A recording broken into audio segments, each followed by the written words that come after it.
Agora, política externa é extremamente centralizada, extremamente hierarquizada. Você tem 2, 3 postos-chave, que uma vez alterados esses postos-chave, a chance de você conseguir fazer uma guinada na política externa era muito grande.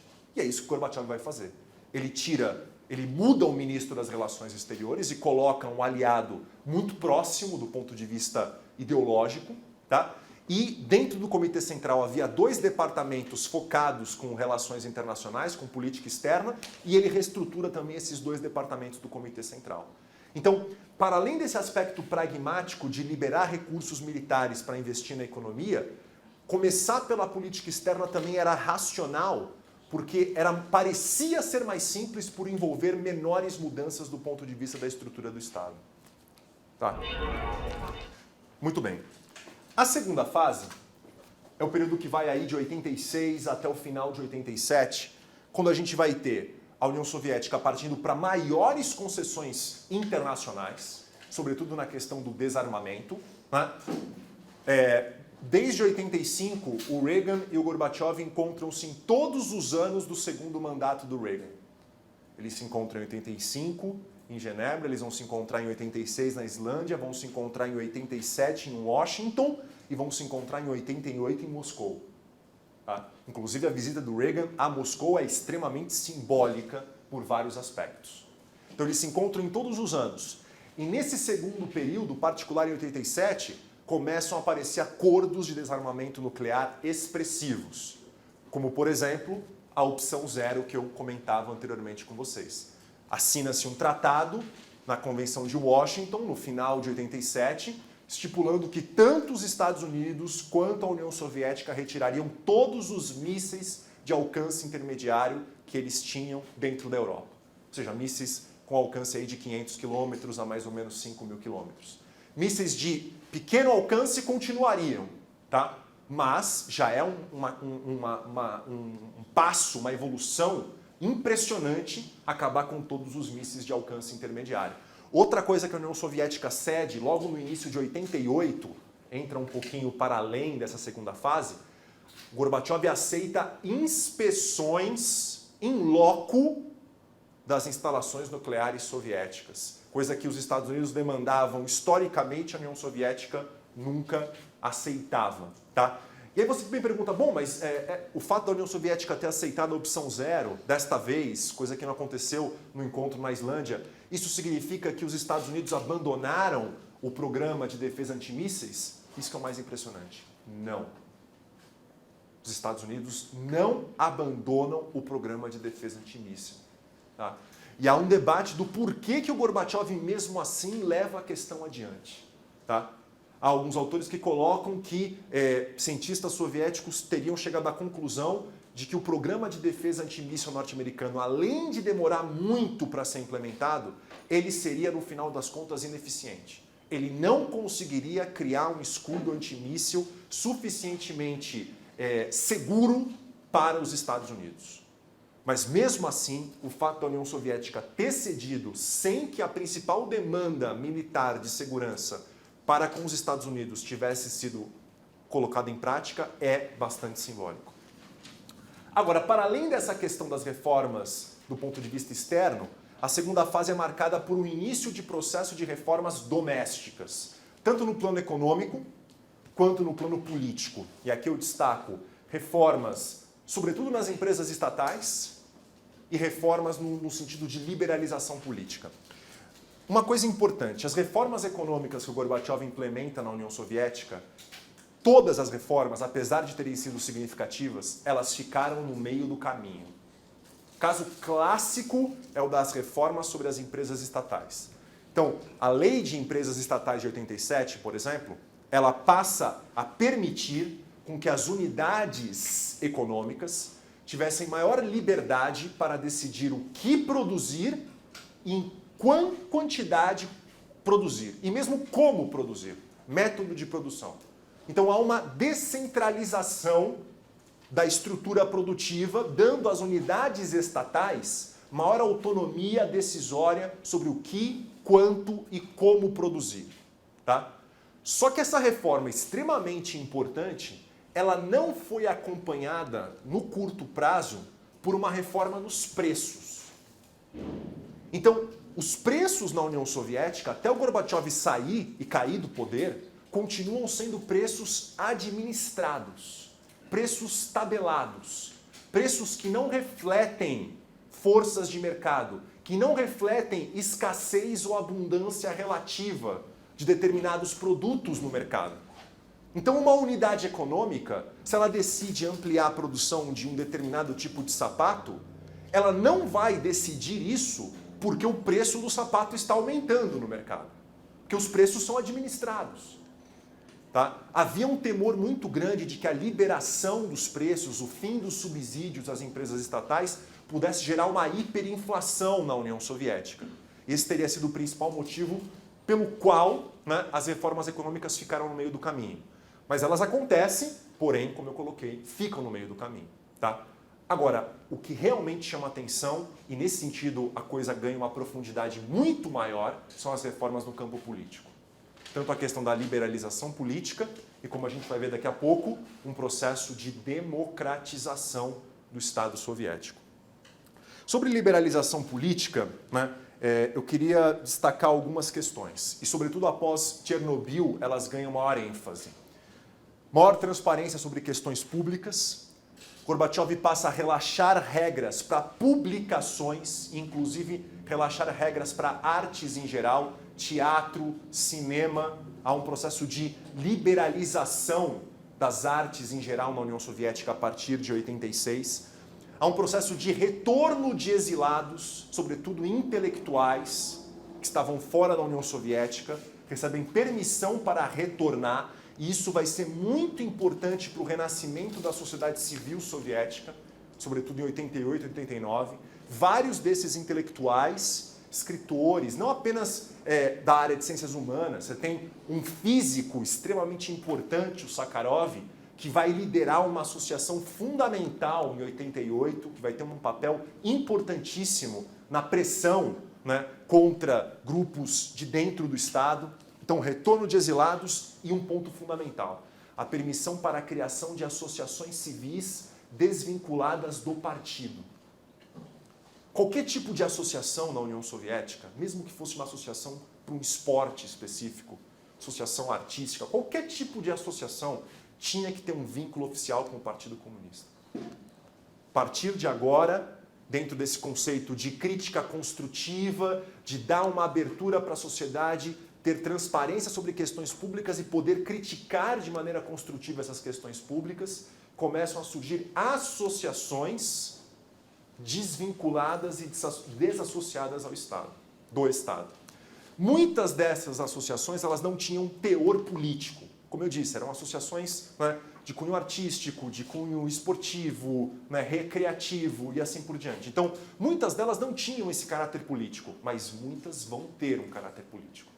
Aquela que eu fiz referência agora há pouco, que vai ter como uma das figuras-chave o Andrei Sakharov, aquele físico que retorna para a União Soviética nesse contexto de abertura, essa associação chamada Memorial vai ter um caráter político muito importante. Porque era uma associação para reconstruir a história e para unir, sobretudo, famílias de mortos e desaparecidos do período stalinista. Em particular, os vários que foram levados para campos de concentração e campos de trabalho forçado. Tá? Então, a liberalização ela já acontece nesse momento, mas ainda não avança para um processo de democratização. A democratização ela vem no que eu chamo aqui, e vários autores vão entender como uma terceira fase. Essa é a fase de 88 para frente que a situação radicaliza-se no plano doméstico. Tá? Radicaliza-se não só porque a liberalização amplia-se muito, mas também porque de uma liberalização a gente começa a entrar num processo, como eu disse, de democratização do Estado soviético. Sobre liberalização, eu queria dar alguns exemplos do simbolismo dessa transformação. Tá? Em 88, o Estado soviético começa a permitir a publicação de determinadas obras que eram obras simbólicas de crítica, seja ao regime comunista, seja o stalinismo, seja o leninismo. Tá? Exemplos de obras que são autorizadas a partir de 88 e que vão ser lidas, principais nas grandes cidades, de maneira voraz. As duas obras principais do George Orwell, tanto 1984 como a Revolução dos Bichos, são autorizadas para serem publicadas na União Soviética nesse momento. A obra clássica do Boris Pasternak, Dr. Zhivago, é publicada nesse momento. E talvez a mais simbólica de todas, porque ela criticava não apenas o Stalin, não apenas o stalinismo, mas fazia uma crítica ao Lenin, que é a obra do Alexander Solzhenitsyn, Arquipélago Gulag. Então, pode parecer pequeno para nós, mas o impacto da permissão dessas obras, da publicação dessas obras, foi extremamente forte. Isso também reverbera no plano da imprensa, mas em termos simbólicos, a permissão de publicação dessas obras gera um impacto muito grande na sociedade civil. Agora, para além das próprias obras, como eu disse, há um processo de democratização. E esse processo de democratização, ele acontece, sobretudo, no contexto do 19º Congresso Geral do Partido Comunista Soviético. Esse congresso que ocorre em junho de 1988. Nesse congresso, são aprovadas resoluções no sentido de criar uma reforma política no Estado soviético que vão levar a um processo de democratização parcial do Estado. A principal meta do Gorbachev ao propor e aprovar essas reformas, e isso mostra a importância da figura do secretário-geral, várias pessoas que estavam nesse congresso posteriormente vão afirmar que eram contrárias, sobretudo ao ritmo de implementação dessas reformas, mas a figura do secretário-geral tinha poder, legitimidade ainda nesse contexto para fazê-las serem aprovadas. Essas reformas visavam, sobretudo, separar o Estado do Partido Comunista. Delimitar claramente a área de influência do partido e Estado. Mas elas não vão ser um conjunto de reformas 100% democráticas, como vocês verão. O que é aprovado nesse Congresso? Primeira coisa importante que é aprovada no Congresso, a realização de eleições gerais, sufrágio universal, para um legislativo na União Soviética. Essas eleições aconteceriam em março de 1989. Eleições para um Congresso dos Deputados do Povo. É a primeira vez na história da União Soviética que vocês vão ver eleições de fato, e não indicações de membros do partido para compor determinados órgãos ou conselhos políticos. Eleições de fato. Esse Congresso dos Deputados do Povo, ele teria 2.250 deputados, divididos em 3 grupos distintos. 750 deputados seriam deputados que representariam a população das repúblicas. Então é representação proporcional à população. 750 deputados representariam as repúblicas. Então é representação territorial. Cada república elege o mesmo número de deputados. E os 750 remanescentes seriam eleitos dentro do Partido Comunista e de associações oficiais do Partido Comunista. Então, dá para dizer que 1.500 vagas desse Congresso dos Deputados do Povo eram vagas de fato eleitas. A população escolheria as pessoas que subiriam nessas vagas. E 750 vagas seriam vagas de fato que ficariam nas mãos do Partido Comunista. Tá? Então, isso mostra que é uma democratização, é uma abertura, mas é uma abertura que visava ainda manter um determinado controle do Partido Comunista sobre o processo legislativo. E esse Congresso dos Deputados do Povo, uma vez reunido, escolheria um Soviet Supremo. que seria o legislativo que se reuniria e que se manteria reunido de forma permanente dentro da União Soviética, com 542 deputados. E o Soviet Supremo, por sua vez, escolheria o presidente da União, que vai ser o Gorbachev. O Gorbachev vai ser eleito presidente em 1990 pelo Soviet Supremo, que por sua vez foi escolhido pelo Congresso dos Deputados do Povo, eleito em grande parte por eleições democráticas. Tá? Então dá para você ver aqui vários limites dessa democracia.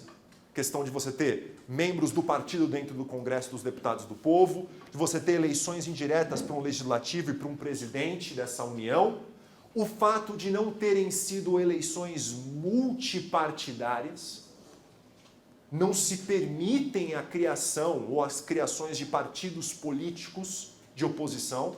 Então, todos que concorrem são do Partido Comunista. Tá? Mas é um avanço impressionante. E outra coisa, isso aqui vai se reproduzir nas repúblicas também.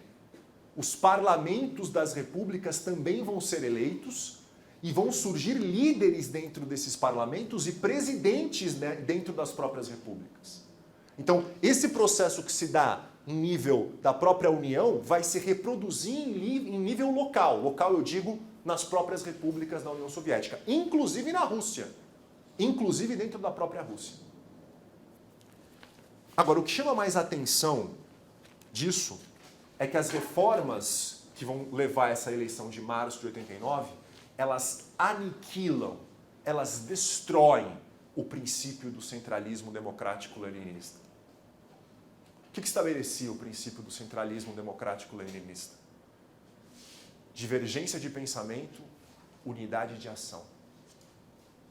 Dentro das reuniões do Partido Comunista, pode haver divergência, pode haver discussão, deve haver discussão. Mas uma vez que a parte minoritária tenha perdido publicamente, o que essa parte minoritária tem que fazer? Defender como se fosse sua a posição que ela não defendeu de maneira privada.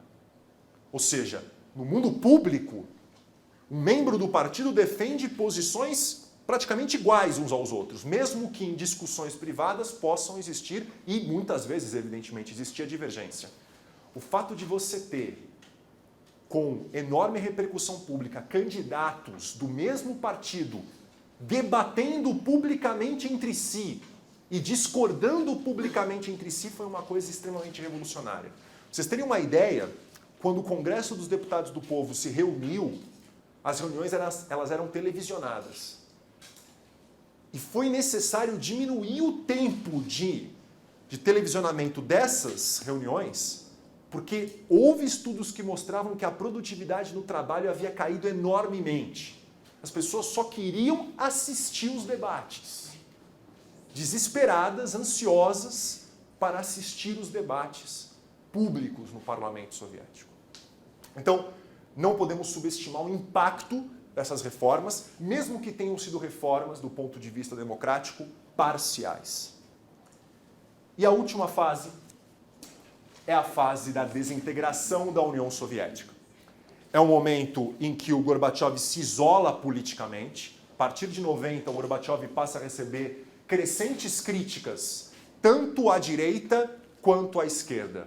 À direita, estou pensando em particular nos grupos conservadores na União Soviética, que eram contrários às reformas, contrários à liberalização, contrários à democratização, contrários aos acordos externos de redução de armamento nuclear. Tá? Isso você vai ver, sobretudo, críticas dentro da burocracia do partido e setores militares. Mas, além de sofrer críticas à direita, o Gorbachev passa a sofrer críticas também à esquerda. Democratas que passam a argumentar que as reformas políticas do Gorbachev seriam reformas tímidas demais, que ele teria que avançar muito mais do que ele estava de fato avançando, e, sobretudo, críticas de grupos nacionalistas nas repúblicas, que passam a demandar maior autonomia, maior descentralização política dentro da União. Então ele vai se isolando entre 1990 e 91. perdendo apoio tanto dos setores mais tradicionais, que eu chamo aqui de direita conservadora dentro da União Soviética, quanto de setores que queriam que as reformas ampliassem e se transformassem em reformas do ponto de vista democrático e de descentralização política mais radicais do que elas eram. Uma das últimas cartadas que o Gorbachev dá para tentar manter-se no poder é o de estabelecer um plebiscito nas repúblicas e de mudar a relação entre a União e as repúblicas por meio de um tratado que estabelecia que as repúblicas teriam maior poder, maior autonomia político-administrativa. E a União ficaria apenas com as prerrogativas de política externa e segurança nacional. Várias repúblicas não aceitam fazer esse plebiscito, 6 em particular, lideradas aí pelo nacionalismo das repúblicas bálticas.